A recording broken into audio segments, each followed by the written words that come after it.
What's up guys? At nandito naman tayo, nagbabalik ang Homer's Adventure. Nandito na naman tayo para sa isa na namang adventure ngayong araw. At ngayong araw po ang 32nd Pentecost Vigil celebration ngayong araw. At ito rin yung pinakaunang Pentecost Vigil mula nung magka-pandemic. Kaya so yun guys, wag natin patagalin pa. And let's go! Ayun na guys, papunta na tayo. At para makapasok doon sa venue, kailangan natin lagyan ng ating motor ng vehicle pass. Yan. Magandang hapon po sa inyong lahat. Napakaganda ng panahon ngayon. Sana hindi umulan mamaya. Mahigit 20 kilometers pa po ang lalakbayin namin. Pero sobrang bilis lang ng biyahe dito kasi walang traffic. Sa 24 kilometer, aabot ka na ng 30 minutes depende sa pagpapatakbo mo.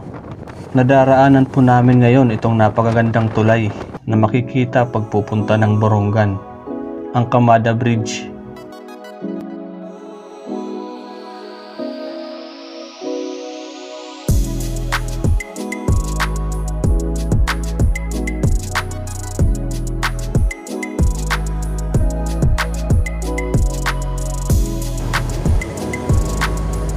After 30 minutes, nakarating din kami dito sa City of Borongan at magtatanong kami kung saan ang daan papunta sa venue. Kanan Pentecost? Pentecost. At ganun lang guys, tinanong lang kami kung saan daw kami pupunta. Pinapasok na kami. Nakita kasi niya yung gate pass na nilagay ko sa harap ng motor.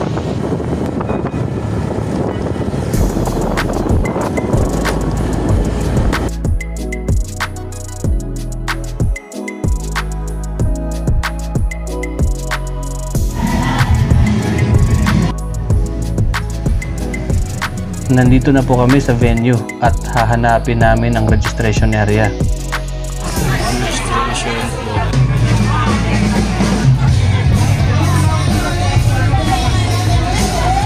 Pwede na?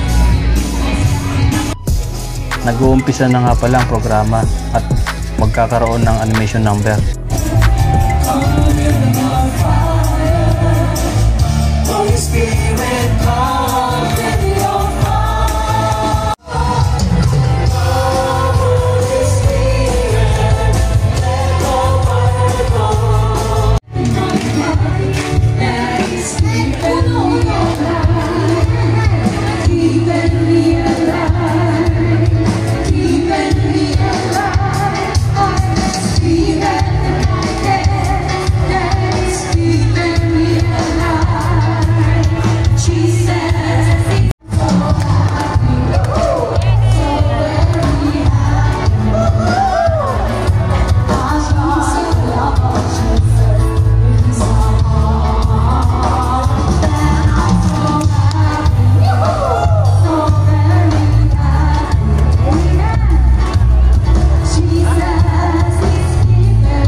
Nasundan naman ang programa ng Synodal Conversations kung saan may iba't ibang piniling tao para mag-share ng kanilang mga experience patungkol sa tema na The Family as a Domestic Synodal Church.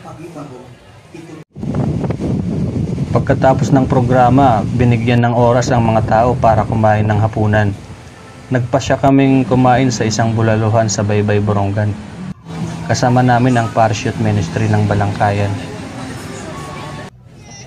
Pagkatapos ay nag-umpisa na ulit ang programa at nagsimula ng pumesto ang mga pari sa gilid ng venue para umpisahan na ang pangungumpisal. Pagkatapos ay sinimulan na kaagad ang misa at tinaluhan ito ng 4,069 na delegates. Talagang damang-dama ang presensya ng Panginoon nang nagsimula na ang misa hanggang sa ito'y matapos. Ipadala ani mo Espiritu Ginoo ug bag-uha ang dagway han kalibutan. Ug nasaring si Mother Teresa of Calcutta, if you want to change the world, go home and love your family. We are here to celebrate our being a body of believers, to celebrate the birth of the body of Christ, the Church, ang simbahang Katoliko. If we celebrate Christmas as the birth of Jesus, on Pentecost we celebrate the birth of His mystical body, nga amo gihapon ang simbahan.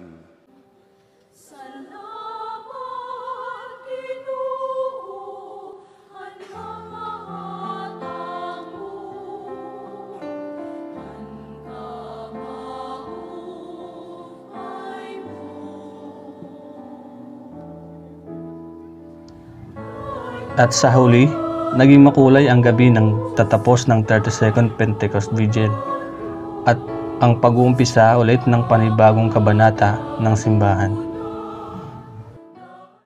Dear brothers and sisters in Christ, as we now prepare for home, let us enjoy and witness the fireworks display in 5, 4, 3,